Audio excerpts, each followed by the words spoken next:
555.60 కోట్ల అంచనాని వ్యయంగా పెట్టి దాన్ని కేటాయించాం. అదనంగా గిరిజన గ్రామాల్లో విద్యుత్, తాగునీరు, ఆరోగ్య కేంద్రాలు, స్కూళ్లు, కమ్యూనిటీ హాళ్లు వంటి మౌలిక వస్తువులను అభివృద్ధి చేయడానికి ప్రభుత్వం నిధులు కేటాయించింది. అలాగే ప్రధానమంత్రి గ్రామ్ సడక్ యోజన అంటే గిరిజన గ్రామాల్లో రహదారి నిర్మాణానికి నిధులను కేటాయించాం. ఆ పథకాల ద్వారా కొండ ప్రాంతాలు 250 మందికి పైగా ఉన్న జనాభా ఉన్న గ్రామాలకి, అలాగే సాదా ప్రాంతాల్లో 500 మందికి పైగా జనాభా ఉన్న ప్రాంతాలకు రోడ్లు నిర్మించేందుకు చర్యలు తీసుకుంటున్నాం. ఇప్పటి వరకు 210 కిలోమీటర్ల రహదారులు పూర్తయ్యాయి. దీనికి మీరు చప్పట్లు కొట్టొచ్చు, ఇల్లు వేయచ్చు. దానికి 239 కోట్లు వ్యయం అయింది. ఇప్పుడు మనం ఈ పథకం కింద చెప్తాం. ఒక నిమిషం నేను మనిషిని పంపిస్తాను కూర్చోండి. ఇంటిగ్రేటెడ్ ఇప్పుడు ఇది ఫామ్ పాండ్స్. ఎందుకంటే ఇందాక మీకు చెప్పినట్టుగా 1 TMC 1000 మిలియన్ క్యూబిక్ ఫీట్. కూర్చోమా, డిస్టర్బ్ చేయి ప్లీజ్. కూర్చో డిస్టర్బ్ చేయి, కూర్చో. మనుషులు పంపిస్తాం. ఈ 1 మిలియన్ క్యూబిక్ ఫీట్ నీటి నిల్వ చేసేందుకు వీలు ఉంటుంది. ఇది ప్రకాశం బ్యారేజ్ మొత్తం 3 TMC ఇందాక చెప్పినట్టుగా నీటి నిల్వ అయితే ఇది దాదాపు దాంట్లో 3వ వంతు. ఇది ఈ రైతులకు నిరంతరం నీటి అందుబాటులో ఉంటుంది. రైతన్నల సంక్షేమం కోసం గ్రామీణ అభివృద్ధిని దృష్టిలో పెట్టుకుని మహాత్మా గాంధీ జాతీయ గ్రామీణ ఉపాధి హామీ పథకం కింద ఈ ఫామ్ పాండ్స్ చేపట్టాం. ఈ ప్రాజెక్టు ద్వారా రైతులు నీటిని నిల్వ ఉంచుకొని భూగర్భ జలాల్ని పెంచుకోవడంతో పాటు పంట పొలాలకి నిరంతరంగా నీటి వనరులను అందించుకోవచ్చు. అంటే దీనికి మీరు చూస్తే అనంతపూర్లో ఒక మంచి ప్రైవేట్ ఇనిషియేటివ్ ప్రైవేట్ వ్యక్తులు చాలా మంది చేశారు. టింబక్టు ఇనిషియేటివ్ అని. ఉదాహరణకి మీరు ఇజ్రాయెల్ పోతే ఇజ్రాయెల్ నేల ఇంతకంటే ఇంకా అసలు ఎండిపోయి ఉంటుంది, ఇంత పచ్చదనం కూడా ఉండదు. అలాంటి చోట రివర్ జోర్డాన్ ఒక్క నది ఉంటే ప్రపంచానికే నదులు లేని ఎక్కువ జీవనదులు లేని ఒకే ఒక జీవనది ఉన్న ఆ ఇజ్రాయెల్ దేశం ప్రపంచానికే డ్రిప్ ఇరిగేషన్ టెక్నాలజీ ఇచ్చింది.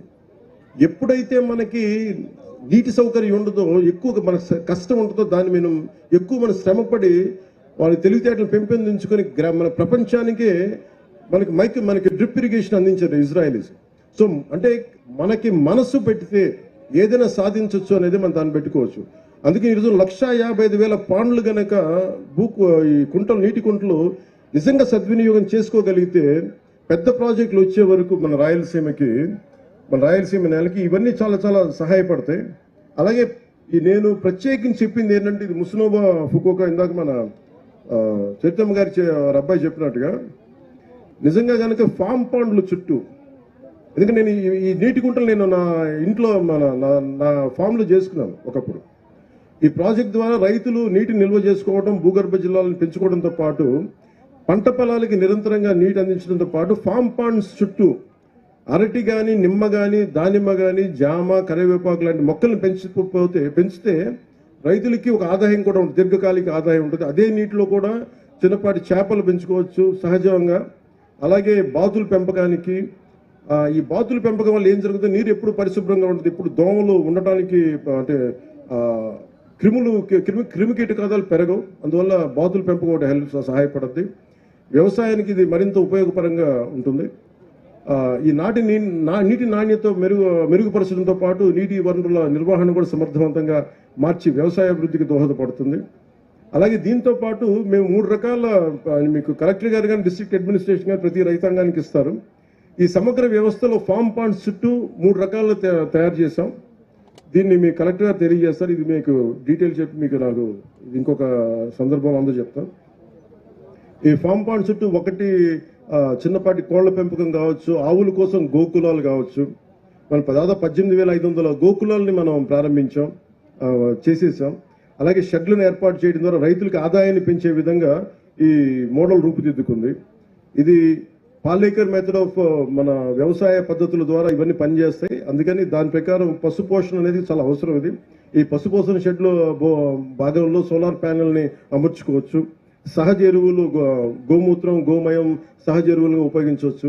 వ్యవసాయ ఖర్చులను తగ్గించుకోవచ్చు.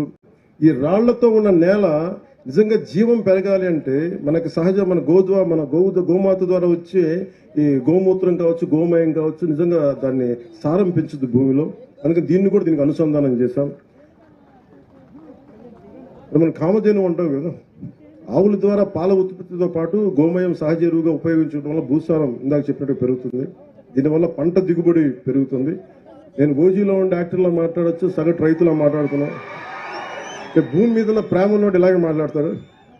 సో పాల ఉత్పత్తితో పాటు తోటల పెంపకం, చేపలు, కూరగాయల ఉత్పత్తి వంటి వివిధ ఆదాయ మార్గాలతో రైతులకి ఒక వ్యవస్థలో ఎక్కువ లాభం పొందేలా ప్రణాళికని రూపొందించాం. ఈ ప్రాజెక్టు వల్ల నీటి వనరులు పెరిగి వ్యవసాయాన్ని మెరుగుపరిచే అవకాశం ఉంది. ముఖ్యంగా గ్రామీణ యువతకి మనం ఉపాధి అవకాశాలు లేవు నేను ఎప్పుడు వెయిట్ చేయలే.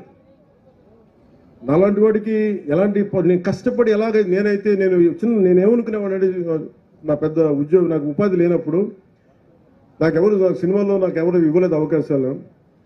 నేను మా ఇంట్లో చెప్పా, మీరు నాకు ఇస్తే నాకు చెప్పండి, నాకు చేయకపోతే నన్ను వదిలేసి నేను వెళ్ళి ఏ ఉద్యాన శాఖలు చిన్నపాటి ఒక ఉద్యానాన్ని పనిచేస్తాను, ఒక నర్సరీలో పనిచేస్తాను, కాయ కష్టం మీద పనిచేస్తాను, ఆ మైండ్ ఆ మానసికంగా సంసిద్ధత ఉన్నవాడిని. అండ్ ఎందుకంటే మీరు పని చెయ్యాలి అని కోరికున్నవాడికి, నిజంగా బద్ధకం అనేది లేని వాడికి మనకి లక్ష్మీదేవే ఉంటుంది తప్ప పక్కన, నిజంగా పని చేయలేదు అనుకున్నవాడికి కష్టాలు ఉంటాయి తప్ప పని చేద్దాం అనుకున్నవాడికి ఎప్పుడు కూడా ఏది ఎదురు కాదు. సో నేను మిమ్మల్ని ఒక విషయం గురించి మిమ్మల్ని ప్రత్యేకంగా ఆలోచించమంటా ఉన్నాను. రైతన్న కష్టపడతాడు, సమర్థవంతంగా పనిచేస్తాడని, కానీ సరైన వనరులు లేకపోతే, లేదా ఉన్న వనరులు సరిగ్గా ఉపయోగించుకోలేకపోతే అతని కష్టం వృధా అవుతుంది. అందుకని ఈ ఫామ్ పాండ్ ప్రాజెక్ట్స్ ద్వారా, నీటికుంట ప్రాజెక్ట్ ద్వారా రైతులకి నీటి సమస్య తీరుతుంది, పంట దిగుబడి పెరుగుతూ ఉంది, రైతులకి ఆదాయం పెరుగుతుంది. గ్రామాల్లో అభివృద్ధి అంటే కేవలం రోడ్లు, భవనాలు కట్టడమే కాదు, ఇది యువతకు కూడా ఉపాధి లభించాలి, రైతన్నలకి అభివృద్ధి సాధించాలి, ఆర్థిక వ్యవస్థ బలపడాలి అని ఈ పథకం ద్వారా రాష్ట్రంలోని గ్రామాలు స్వయం సమృద్ధిగా మారుతాయి, రైతుల జీవితాల్లో కొత్త వెలుగులు రావాలి. ఇదే నారా చంద్రబాబు గారి నాయకత్వంలో, ముఖ్యమంత్రి గారి నాయకత్వంలో ఈ రాష్ట్రం కోరుకుంటున్నదే, రైతుల జీవితాలు కొత్త వెలుగులు రావాలి. ఇది మా ఆశయం, ఇది టీడీపీ ఆశయం, భారతీయ జనతా పార్టీ ఆశయం, జనసేన ఆశయం. నీరు నిల్వ భవిష్యత్తుకు బంగారు బాటన సంకల్పంతో రైతుల అభివృద్ధి కోసం ప్రభుత్వం కృషి చేస్తుంది. మనందరం కలిసికట్టుగా ముందుకు తీసుకెళ్లి ఈ గొప్ప సంకల్పాన్ని విజయవంతం చేద్దాం. ఒక్క నిమిషం, మీ మాటలన్నీ వినిపిస్తాయి చెప్తాను. సో రైతులకి జైలు తెలుపుకుంటూ జై ఆంధ్ర. కానీ జై హింద్ చెప్పబోయే ముందు మీ అందరి గురించి మాట్లాడాలి కాబట్టి మాట్లాడతాం. అంటే దారిలో వస్తాం.